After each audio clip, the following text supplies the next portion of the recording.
नमस्कार मित्रांनो, कशा आहात? बरे आहात ना? मी पार्थ नाईक तुमचं स्वागत करतो आपल्या चॅनलमध्ये, ते म्हणजे रायगडी. जर त्यावरती व्हिडिओज आवडत असतील तर तुम्ही सबस्क्राईब, लाईक आणि शेअर करू शकता. आणि ह्या चॅनलवरती नवीन नसाल तर त्या बाजूला असणाऱ्या बेल आयकॉनवरती नक्की क्लिक करा. तर आज आहे नारळ पौर्णिमा आणि ह्या नारळ पौर्णिमेच्या दिवशी आपल्या गावात एक खेळ खेळला जातो, तो म्हणजे नारळफोडीचा. तर आपल्या इथे साई मित्र मंडळ ह्यांनी नारळफोडीचा खेळ आयोजन केलेला आहे. तर चला जाऊन बघूया तर कसा खेळतात, काय करतात. चला तर मग. स्पर्धेला सुरुवात करण्यापूर्वी बोलवण्यात आलेले मंदिराचे सभासद आणि मान्यवर कुंडेश्वर मंदिरात पूजा करतील आणि मगच आपल्या स्पर्धेला सुरुवात होईल.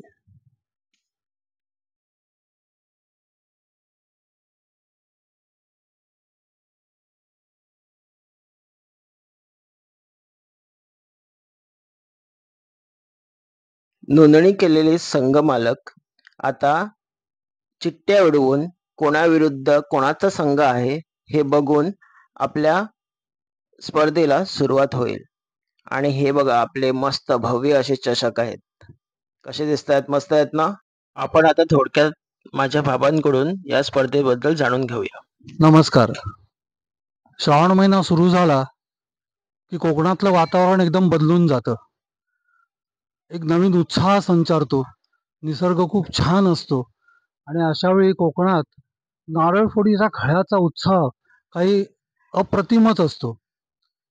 मी चौल गावातनं कोंडेश्वर मंदिराच्या इथून बोलतोय आणि आज इथे सिद्धेश मळेकर, अभिजित, दीपन ठाकूर आणि त्यांच्या सगळ्या मित्रांनी मिळून इथे नारळफोडीची स्पर्धा आयोजित केली. हे त्यांचं 5वं वर्ष आहे आणि खूप मेहनत करून श्रीवर्धन पासून ते अलिबागपासून अनेक संघ या स्पर्धेत जवळजवळ 24 ते 30 संघ याच्यामध्ये भाग घेतात आणि ही स्पर्धा अतिशय उत्साहाने पार पडते.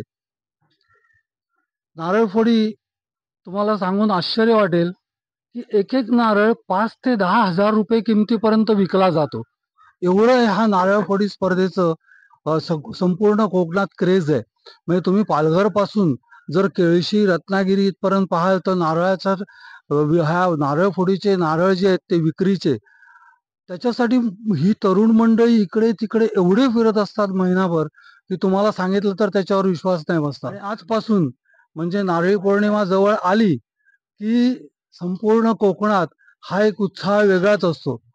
आज कुंडेश्वर मंदिर चौळ इथे ओम साई मित्र मंडळ आणि त्यांच्या सगळ्या ह्या कार्यकर्त्यांनी अशाच ह्या नारळफोडी स्पर्धेचं आयोजन केलेलं आहे. आणि ही स्पर्धा तुम्हाला आवडली तर तुम्ही ह्या रायगडी चॅनलला नक्की उद्या बाजूचं बेल दाबून त्याला सहकार्य करा आणि नारळफोडी स्पर्धेचा आनंद घ्या. धन्यवाद. जय महाराष्ट्र.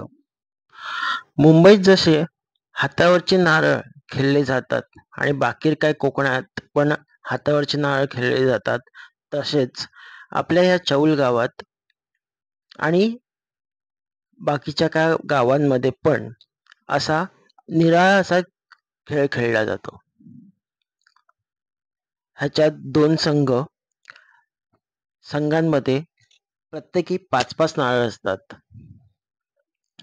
एक मारेकरी असतो तर एक नारळ फेकणारा असतो. आपल्या हातातला नारळ बाद न होता समोरच्याचा नारळ कसा मारावा हे काही वेगळंच असतं त्यांचं.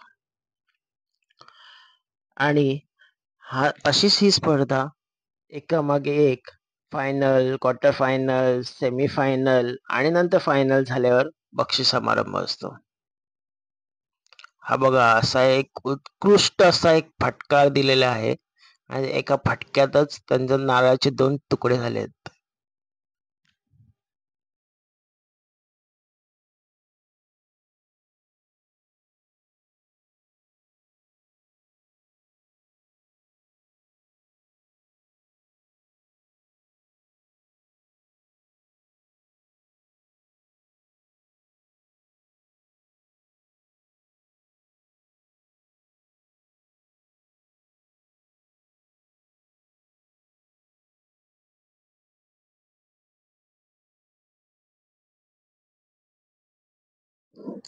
हे बघा आपलं 3रं क्रमांकाचं पारितोषिक आणि हे आता आपल्याला दिसेल हे 2ऱ्या नंबरवरचं पारितोषिक पण. हे बघा किती मस्त आहे चषक, त्यात एक मस्त एक नारळ ठेवले आणि हे आपलं पहिलं पारितोषिक.